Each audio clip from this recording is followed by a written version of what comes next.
Amen. Alléluia. Dites à votre soeur, votre frère, sois le bienvenu ce matin. Pas dans une église, mais dans la présence de Dieu. Amen. Dans la présence de Dieu. Alléluia. Que le nom du Seigneur soit glorifié. On ne veut pas glorifier un homme. Vous savez, les églises aujourd'hui glorifient les hommes. C'est comme ça. Ils glorifient les hommes. Ah, le frère un tel a fait ceci pour moi, l'autre a fait ceci pour moi, l'autre a fait ceci pour le pasteur un tel et ainsi. Je ne suis pas là pour recevoir la gloire revient à Dieu. Tu sais, un frère peut prier pour moi, je peux être guéri, mais je passe à autre chose.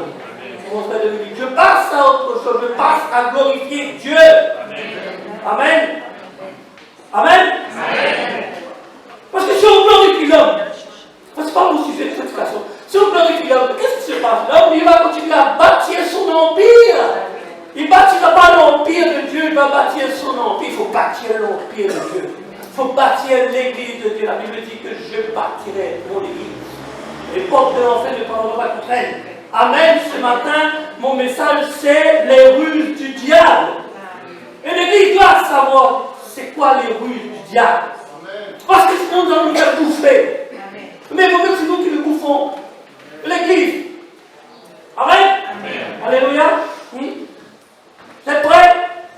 1, 2, 3. On commence. Éphésiens, chapitre 6. Maintenant, Éphésiens. Je crois qu'il y a quelques semaines de ça, on a prêché sur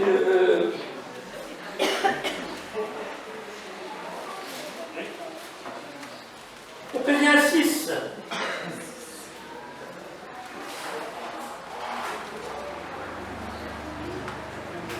On a prêché sur Éphésiens il n'y a pas si longtemps de ça.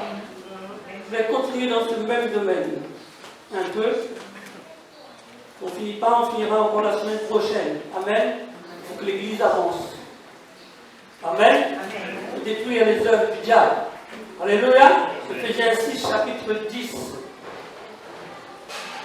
Au reste, frère, fortifiez-vous dans le Seigneur et par sa force toute puissance, remettez-vous de toutes les armes de Dieu afin de pouvoir tenir ferme contre quoi? Contre les ruses du diable. Car nous n'avons pas à lutter contre la chair et le sang, mais contre les dominations, contre les autorités, contre les princes de ce monde des ténèbres. Amen. Contre les esprits méchants dans les lieux célestes. Amen. Alléluia. Rappelons que Éphésiens. Rappelons que pour ceux qui ont oublié, il ne faut pas oublier la parole de Dieu, mais des fois il faut les rappeler un peu, parce que pas, quand on sort là le dimanche, on oublie tout. Pas oublier la parole de Dieu. Il faut la mettre en soi, la bien écrire. Vous savez comme avant quand on marquait les bêtes là, il faut la parole de Dieu nous marque pareil. Amen. Alléluia. Donc rappelons-nous pour ceux qui ont oublié que l'épître aux Éphésiens a été écrit afin de nous révéler que tout a été accompli. L'épître aux Éphésiens a été écrit en nous annonçant que tout a été accompli. Amen. Tout nous a été révélé afin que tout soit révélé et accompli. Il ne s'agit pas d'obtenir. Je vous ai dit, si vous vous rappelez la dernière fois, il y a quelques semaines de ça, il ne s'agit pas d'obtenir donc de Dieu, obtenir de Dieu une bénédiction. Nous ne sommes pas là pour obtenir de Dieu une bénédiction nouvelle, mais de nous saisir à quoi Dieu a pourvu pour nous. Amen. Il faut cesser d'essayer de attraper la bénédiction.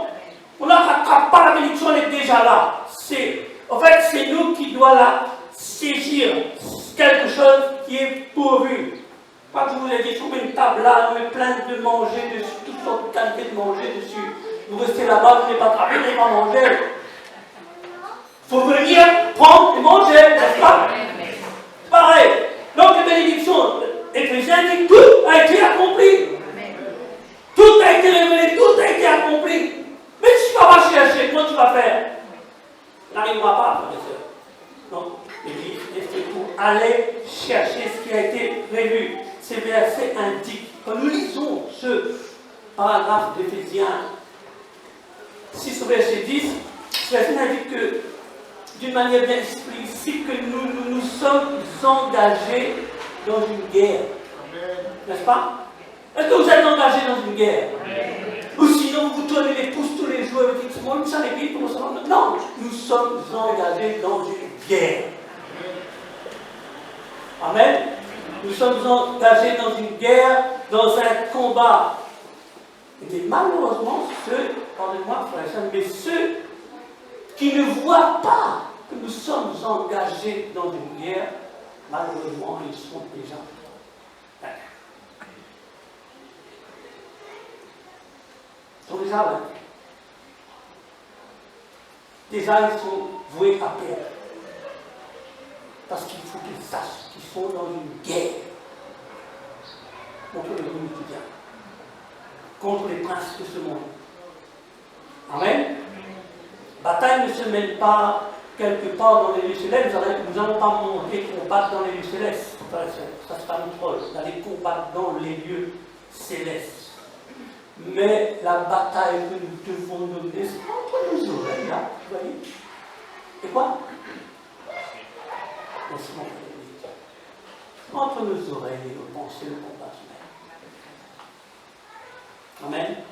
Nous n'allons pas nous débattre dans les lieux célestes, nous allons apprendre le combat se mène dans nos pensées.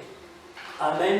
Donc notre mobilisation, notre terrain de combat, notre champ de bataille, l'Église a un champ de bataille.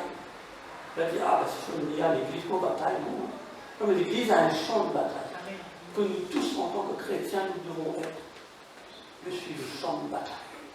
Le champ de bataille, c'est quoi? C'est nos pensées. Amen. Je crois que le pasteur Ben a tellement prêché là-dessus. Les pensées. Mais le champ de bataille, c'est nos pensées. Donc nous devons contrôler nos pensées. Amen. 2 Corinthiens, chapitre 2, verset 11 nous dit, afin de ne pas laisser Satan l'avantage sur nous. Ah, combien de chrétiens laissent Satan avoir l'avantage sur eux? Dans l'Épître aux Corinthiens nous dit, 2 Corinthiens 2, 11 nous dit, afin de ne pas laisser à Satan l'avantage sur nous, car nous n'ignorons pas ses desseins. Nous savons qui est Satan, n'est-ce pas? Nous savons qui est Satan. Et pourtant, souvent, certaines églises, certains chrétiens laissent l'avantage. Vous laissez ça sur votre cœur, comprenez. Le problème aujourd'hui, ce n'est pas qu'on donne. En fait, le problème, c'est qu'on donne à Satan l'avantage de prendre le bâton et de nous taper dessus. N'est-ce pas? On donne l'avantage à Satan le bâton de nous taper dessus. Et quand il nous tape dessus, il nous fait écarter de la vérité. Nous oublions la vérité de la parole de Dieu. Nous n'arrivons plus à saisir qu'est-ce que c'est que la vérité. Remarquez bien que le verset 11, chapitre 6 d'Éphésiens, revêtez-vous des armes de Dieu afin de pouvoir tenir ferme contre les ruses du diable, contre les ruses. Il y a beaucoup de ruses. Première ruse, c'est qu'il ne veut pas que nous glorifions Dieu. Il veut que nous glorifions les hommes, glorifions tout ce que nous voulons sur la terre, mais pas Dieu. L'Église est faite pour glorifier Dieu. Amen. Pour glorifier Dieu. Donc revêtez-vous de toute arme de Dieu afin de pouvoir tenir ferme contre toutes les ruses du diable. Les ruses sont les mensonges. Les mensonges et stratagèmes que Satan met en place. Les arnaques, c'est synonyme, arnaque, mensonge, ça je vais aller un peu vite. Si vous avez un peu suivre. Vous arrivez à me suivre? Ça va? C'est bon? Pas trop vite? Parce qu'il faut racheter le temps. Donc il faut aller vite. Donc les ruses sont des mensonges, des stratagèmes, des arnaques, tout ce que vous, tous ces synonymes implique que le seul pouvoir, c'est le seul pouvoir que détient Satan, c'est quoi? Son seul pouvoir qu'il détient, c'est quoi? C'est la tromperie. Il nous trompe. Il nous trompe, frères et sœurs. Et Satan n'a pas trompé ici. Il nous a tous trompés. Quand nous étions dans le monde, il nous a tous trompés. Donc il nous trompe, son seul pouvoir, c'est d'essayer de nous tromper. Laissez-moi vous dire, frères et sœurs, ceci. Satan ne peut obliger qui que ce soit à faire quoi que ce soit. Amen. Vous comprenez cela? Amen. Il peut faire quoi que ce soit. Obliger quelqu'un à faire quoi que ce soit. Celui qui se laisse ainsi tromper, si nous nous laissons tromper par Diable, notre ennemi, le problème, c'est que nous avons cédé à Satan un petit bout de terrain.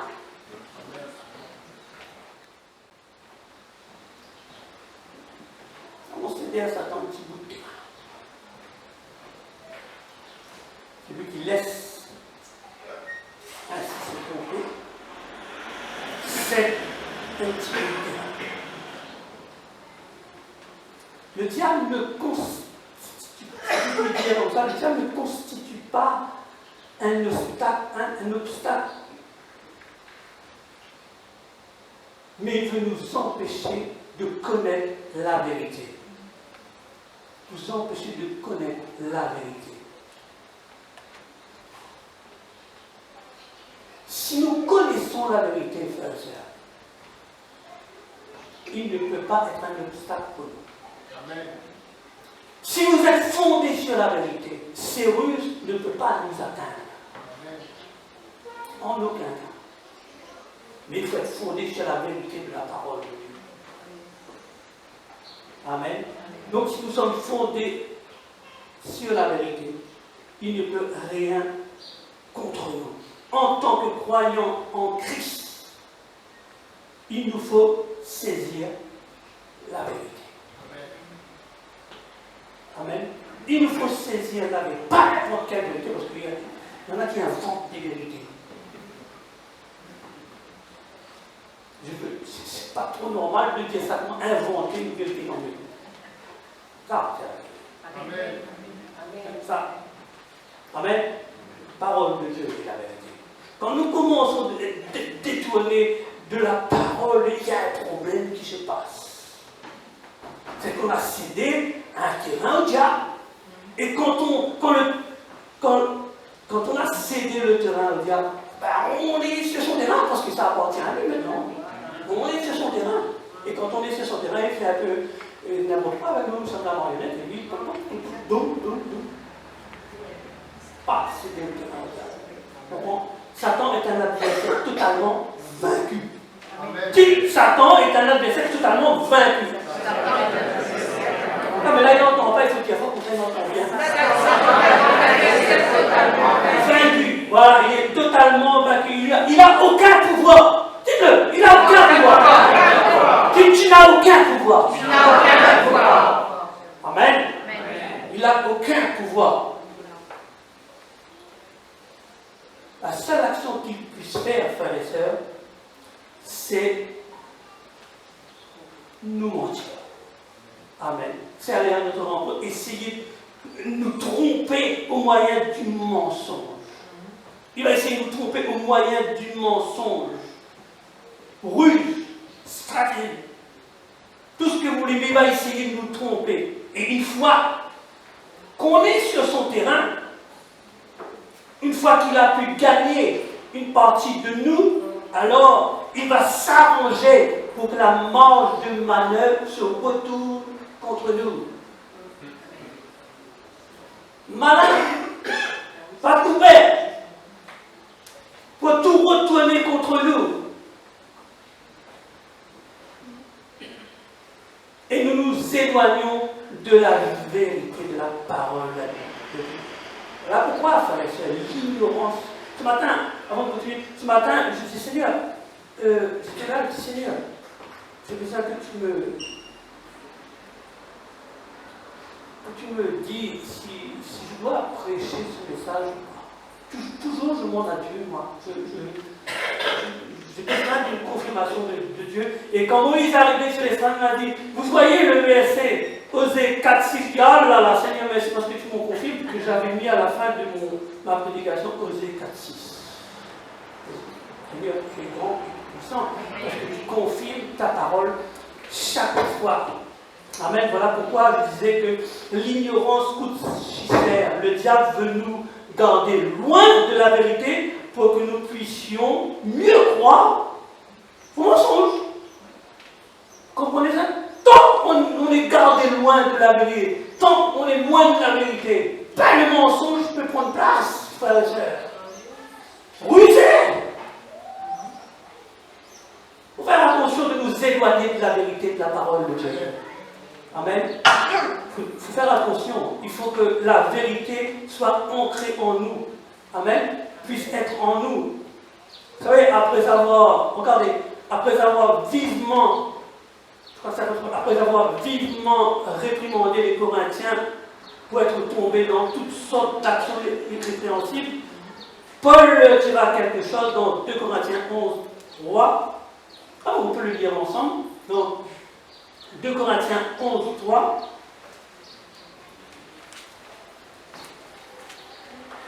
Je crois que c'est ça. 2 Corinthiens 11, 3.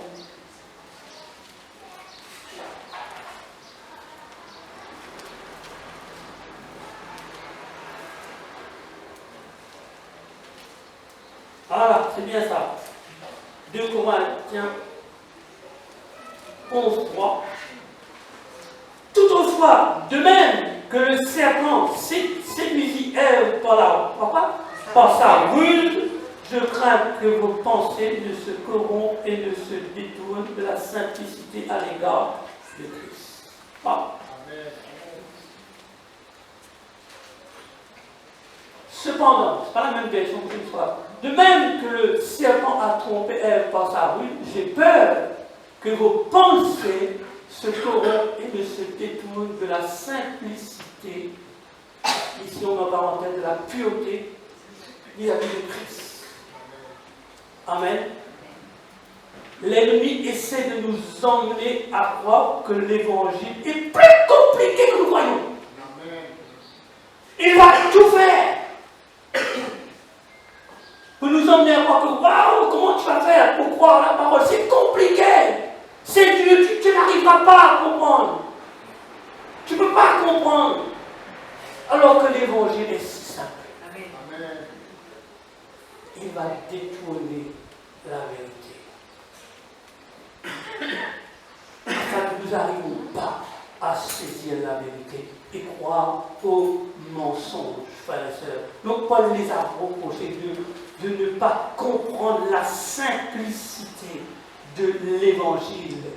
Le diable, l'ennemi, le diable, c'est qui dispose d'aucun pouvoir pour contraindre un chrétien ou une église à obéir, pour l'intimider. Il sait qu'il dispose d'aucun pouvoir pour ça.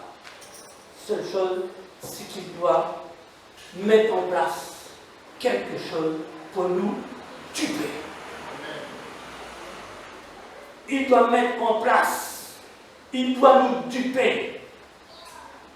Donc pour nous duper, il va avancer sa tromperie. Frères et sœurs, je vous dis les routes, il va avancer sa tromperie en créant le doute par une question. Il remet en cause la parole de Dieu. Il n'a pas de pouvoir. Il est dans l'ignorance. Mais comment il va s'y prendre? Il va mettre en doute la simplicité de la parole de Dieu. Par des questions qui vont venir. Et d'ailleurs, c'est ce qu'il a fait avec Adam et Ève. Dieu t'a réellement dit, hein? Adam, Dieu t'a réellement dit. Tu crois que Dieu t'a réellement dit? Pas une question. Dieu t'a réellement dit? La parole de Dieu, c'est la vérité, frère. Il n'y a pas l'ennemi. Nous devons inscrire cette vérité en nous, afin de croire en cette vérité et de dire que Satan ne peut rien contre cette vérité. La vérité de la parole de Dieu nous rend capables. Quand il remet en cause la vérité de la parole de Dieu, nous devons être scellés sur la vérité pour comprendre, pour dire non, je sais la vérité, comme Jésus a fait le vie dans le désert.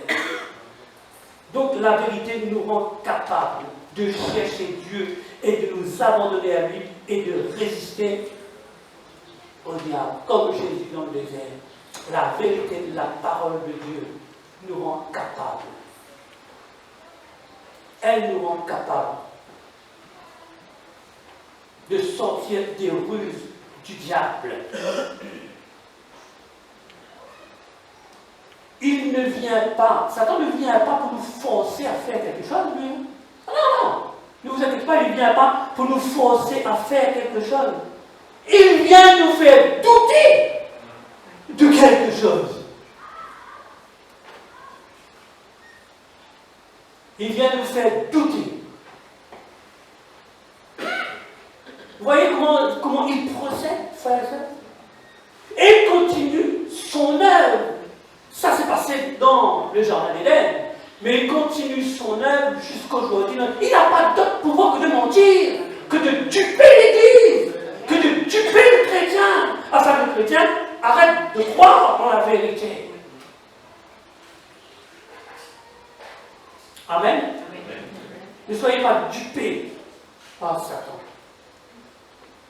Donc, il ne vient pas pour nous obliger à faire quelque chose. Vous savez, il aurait été simple pour lui d'entrer dans le jardin d'Éden en forme de tigre et de croire à ronfler et de dire à Adam et Ève, non, sinon je vous bouffe. Il n'a pas fait ça. Il a fait ça? Il a fait ça? Il aurait pu se transformer en gros éléphant et mettre la patte sur la tête d'Ève et dire tu manges le fruit, sinon tu crames la tête. Il a fait ça? Rusé. Vous voyez qu'il va venir ici, il va dire, il va lui dire, je te tue, ou sinon, non, il va dire, oh frère Dominique, Dieu t'a dit vraiment. La ruse. Comment Satan est rusé. Avant tout, avec des questions sur la parole de Dieu. Il va essayer de nous duper. Et vous savez, Satan attend, pour vous faire bien comprendre, il a tenté Adam et Ève avec une chose dont il possédait déjà. Adam et Ève possédaient déjà. Il voulait, la Bible dit qu'il leur a demandé s'il voulait être comme Dieu. S'il voulait être comme Dieu. Laissez-moi vous dire quelque chose. Adam et Ève étaient tous les deux comme lui, faits à la ressemblance de Dieu et même bien plus. Mais Satan arrivait à dire, est-ce que vous voulez être comme Dieu? Tente sur quelque chose que vous avez déjà. Il nous fait douter de cette chose que nous avons. Sûr que tu as la vérité de la parole de Dieu? Crois que tu es dans la vérité? Tu crois ceci, tu crois cela. Et à un moment donné, toi-même, si tu n'es pas positionné, si nous ne sommes pas positionnés, si l'Église n'est pas positionnée, il va nous tromper. Il va utiliser des choses que nous avons déjà, nous tous, pour nous tromper. Ne vous laissez pas tromper pour ça. Ne laissez pas vous duper par lui.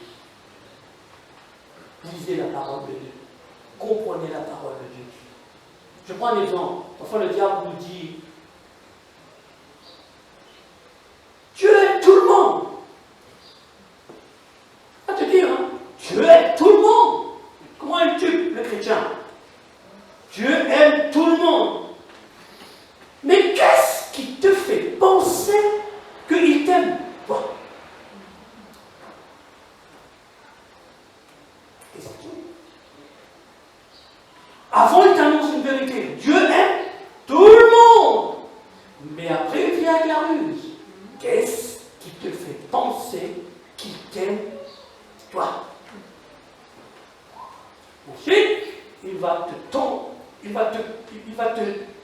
conduire à chercher les preuves de cet amour. Il va te dire, mais prouve-moi que Dieu t'aime.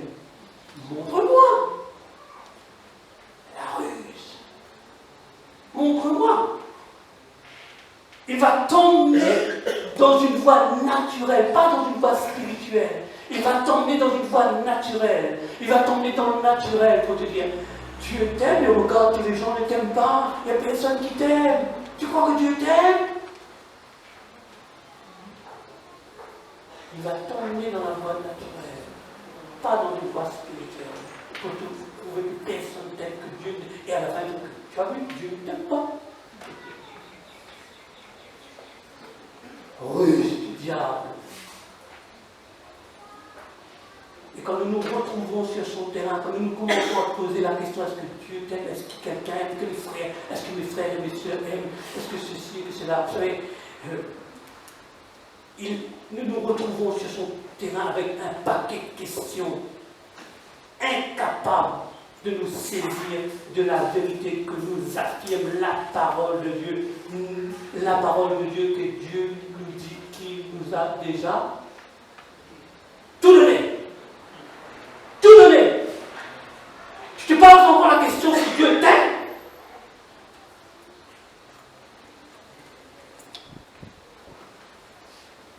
Dans ce cas, tu n'as pas tout reçu.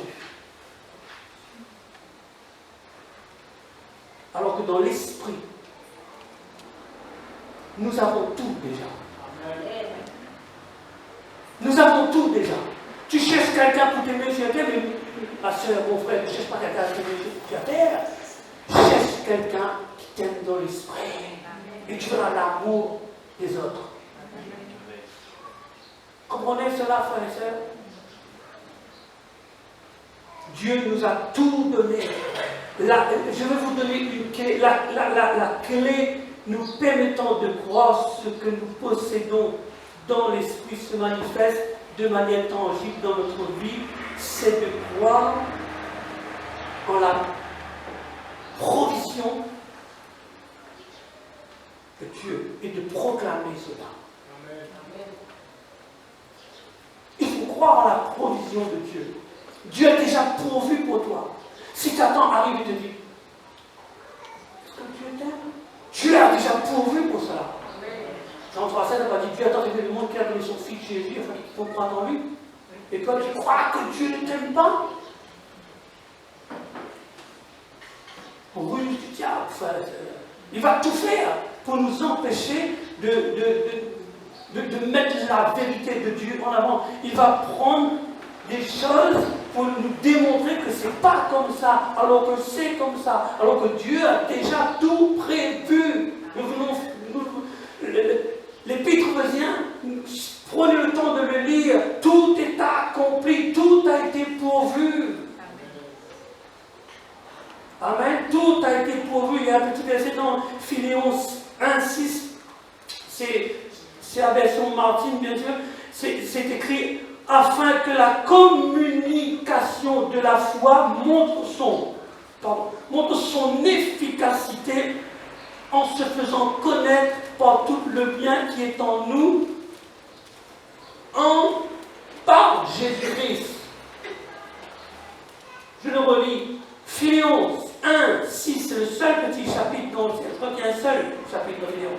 Afin que la communication de la foi montre son efficacité en se faisant connaître par tout le bien qui est en vous par Jésus-Christ.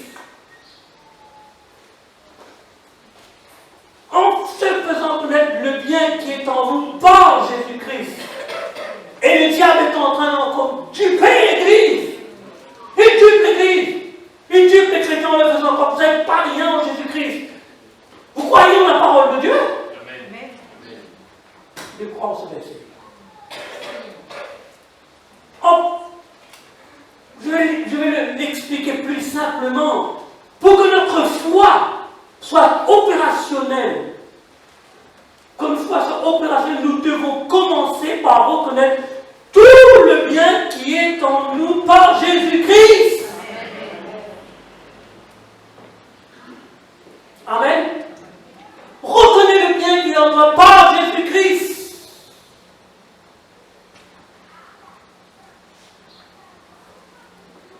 Et nous nous laissons tromper.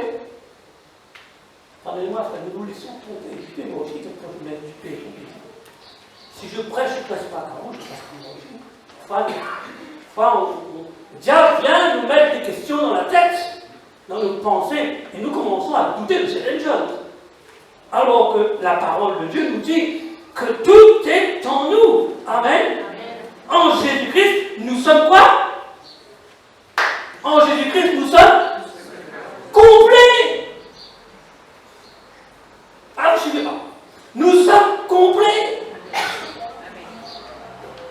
En Jésus-Christ, dites en Jésus-Christ, je suis complet. Mais tu cherches l'amour, pourquoi? Nous cherchons, pourquoi? Puisqu'en Jésus-Christ, nous sommes complets. Nous avons l'amour. Amen. Amen. Nous sommes complets. Quand nous comprenons qu'en Jésus-Christ, nous sommes complets, ça veut dire qu'il nous manque de rien. Et le diable vient nous poser des questions. Tu es sûr que Dieu... Tu es sûr que...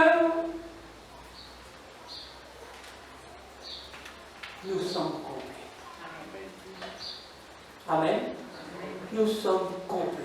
Colossiens 2,10 nous dit, vous avez tout pleinement en lui, qui est le chef de toute domination et de toute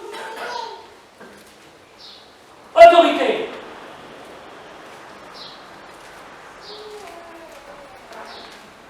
Vous voulez que je relise? Frères et sœurs, afin que vous compreniez au moins cela. Colossiens 2,10. Vous avez tout. C'est pas moi, tout seul. C'est nous tous. Nous avons tout. Nous avons tout pleinement en lui, qui est le Satan vient quelquefois bien sûr que Jésus-Christ c'est le stress. Nous avons tous pleinement en Jésus-Christ qui lui est le chef de toute quoi? Domination et de toute. Oui, Satan il est vaincu. Il n'a pas d'autorité. Il n'a rien. Il n'a rien. Seul truc qu'il a, c'est qu'il veut nous duper. Pour nous faire croire que l'Église doit prendre sa place. Quand on le voit arriver, parce qu'il vient, on lui dit, toi mon gars, dehors. Ah bon, pourquoi? J'ai tout en Jésus-Christ. Il comprend tout de suite que ce n'est même pas la peine d'essayer avec lui. C'est pas la peine. Quoi qu'il dise, mais j'ai tout en Jésus-Christ. Oui, mais personne t'aime. Si, Jésus même. Et tu cites le verset, et puis attends que le monde qui a sauvé Jésus. Comme lui. Tu n'as pas la paix. Ah, il est le prince de paix. Pourquoi je n'ai pas la paix? J'ai tout en lui. Il est le prince de la joie. Pourquoi je n'ai pas la joie? Il est le prince.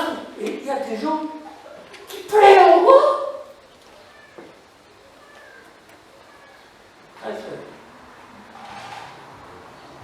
Nous avons tous en Jésus-Christ. Amen. Le diable nous ment avec sa ruse en nous faisant croire que nous n'avons pas tout. Comme il a fait avec Adam et Ève. Il nous fait croire que nous n'avons pas tout.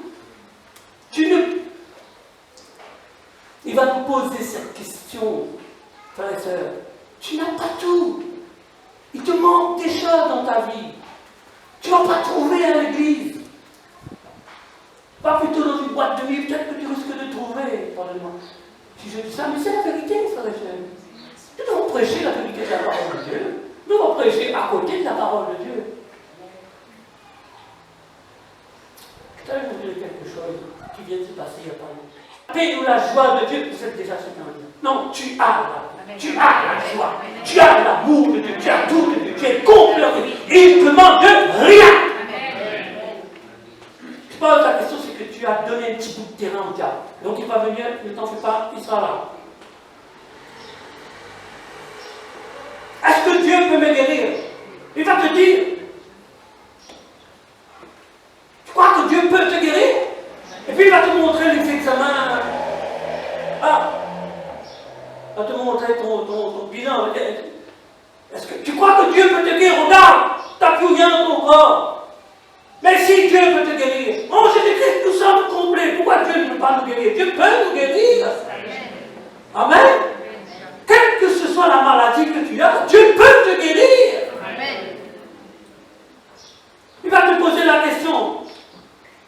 Tu crois que Dieu existe vraiment? Et toi, tu vas dire, je ne sais plus. Pourtant, il y a 10 ans que tu es à l'église. Tu vas commencer à poser. Je sais même plus si Dieu existe. Pardonnez-moi, mais moi, je l'ai fait. C'est pas mon Dieu le dire, moi, je l'ai fait. J'étais à l'église pendant longtemps et j'ai dit, je ne crois pas que Dieu existe. Je l'ai dit, frère et soeur, parce que Satan nous emmène sur un terrain compliqué, rusé. Il veut nous faire croire des choses. Quand j'ai compris, tu vois, mon gars, je vais prendre avec toi la parole de Dieu. Amen. Prends avec toi la parole de Dieu. En Jésus-Christ. Et quand il vient dire en Jésus-Christ, je suis complet. Ne cédez pas une partie de votre terrain au diable. Si vous avez cédé une partie, reprenez-le. Avec la vérité de la parole de Dieu. Reprenez-le, frères et sœurs. Si vous voulez un moyen, lisez la parole de Dieu. Mettez-vous dans cette parole. Et si vous voulez un moyen d'en sortir, frères et sœurs, je vais vous donner, comme à l'école, là. Vous voyez, comme à l'école. À l'école, quand j'étais à l'école, quand j'avais fait une bêtise, ben j'ai écrit 20 000 fois, je ne ferai plus la même bêtise. Vous voyez quoi, frères et sœurs? Écrivez 85 000 fois sur votre frigidaire, sur votre porte, dans votre chambre. En Christ, je suis complet. Écrivez-le 85 000 fois, afin de vous rappeler chaque jour que je suis complet en Christ. Il ne manque de rien. Faites-le partout dans votre maison, je ne sais pas moi. À moins quand vous réveillez le matin, vous voyez, oh, je suis complet en Christ, même si la crise arrive, je peux dire que je suis complet en Jésus-Christ. Ne laissez pas vous embarquer dans la rue du diable. Vous savez, nous avons tout pleinement en Jésus-Christ. Dites-le, nous avons tout pleinement en Jésus-Christ. L'ennemi, le diable, connaît qui nous sommes. Nous sommes complets en Jésus-Christ. Il nous manque de rien. Le diable ne peut pas, frères et sœurs, nous conduire à l'échec. Parce qu'il n'a pas le pouvoir de le faire. Il ne peut pas nous conduire à l'échec. Il n'a pas le pouvoir de le faire. S'il nous a conduits à l'échec, c'est qu'il nous a dupés avant par un mensonge. Pour nous conduire à l'échec, c'est qu'il l'a déjà dupé. C'est qu'il nous a déjà dupés, il nous a déjà mis en évidence que Dieu ne nous aime pas, que Dieu ceci, que Dieu n'est pas cela, que Dieu... Il nous a dupés et dans ce cas, il nous emmène sur son terrain, qui était à nous d'abord le terrain, il a déjà pris. Vous comprenez, frères et sœurs? Donc il nous dupe. Et quand nous sommes sur son terrain, là, il peut agir avec nous, comme je vous ai dit. Il peut faire n'importe quoi avec nous, parce que nous ne sommes plus en communion avec la vérité de la parole. Méfiez-vous des ruses du diable. Il sait travailler nos pensées. Il sait travailler nos pensées avant d'atteindre notre cœur. Il sait comment faire. Mais si tu es complet en Jésus-Christ, il ne te manque rien. tu ne le laisseras pas entrer. Si nous le bloquons par la vérité de la parole de Dieu, il ne va pas pouvoir pourrir notre cœur. Il faut le bloquer par la vérité de la parole de Dieu. Croyez-moi, frère. La subtilité de Dieu.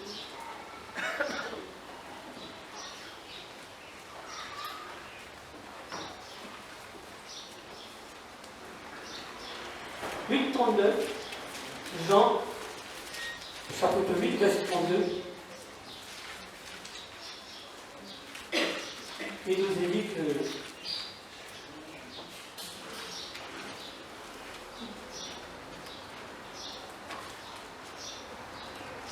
vous connaîtrez la vérité. Vous connaîtrez ce verset. Vous connaîtrez la vérité. Et la vérité vous rendra libre. Dites la vérité me rendra libre. Quand on parle, autrement dit, c'est d'accepter ces enseignements de la vérité. Quand là, Dieu parle, Jésus parle dans Jean, il parle d'accepter l'enseignement et de vivre selon la vérité. Vivre selon la vérité. Vivre selon la vérité, c'est d'être libéré du péché. Amen. Libéré du péché, de l'ignorance, de la servitude morale, comme le diable le fait avec nous souvent. Il se sert du mensonge pour le tuer, pour se servir, pour poser son grappin sur nous. Servitude morale. Que l'ennemi nous ment tous les jours, frères et sœurs, tous les jours. Cette liberté que Jésus parle dans Jean, c'est que je vais dire comme ça, cette liberté, c'est le fruit de la connaissance.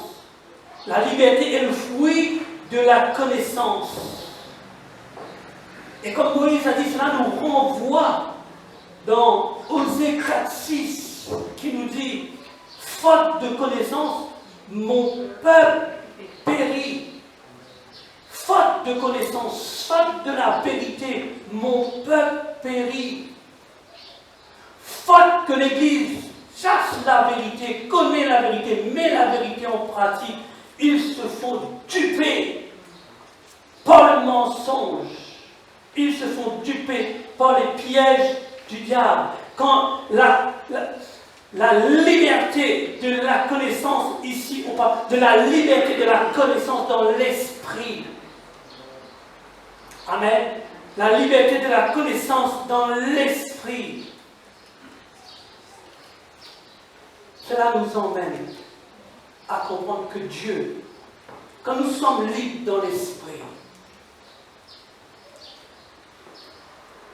quand nous sommes libres dans l'esprit, nous connaissons la vérité. Nous avons cette liberté d'aller dans l'esprit avec cette vérité de la parole de Dieu. Alors nous pouvons nous réjouir de ce que Dieu fait. Et Dieu nous emmène d'étape en étape. Satan ne peut rien faire contre quelqu'un qui connaît la vérité. Amen. Il ne peut rien, aucune ruse. Aucune ruse. Vous savez, je termine avec ça. Si c'est nous qui devions tenter Adam et Ève, comment aurions-nous procédé? Réfléchissez bien, comment aurions-nous procédé?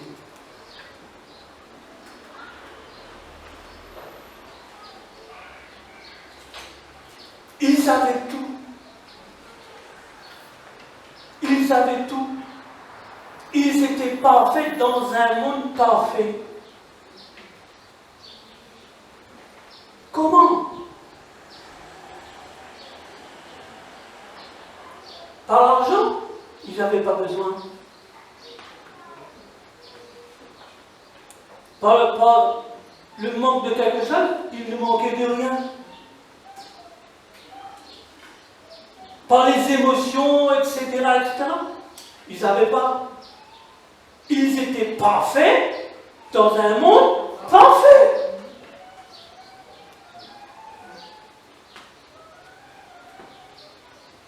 Ils avaient tout. Le diable s'est servi de ce qu'ils avaient pour les faire.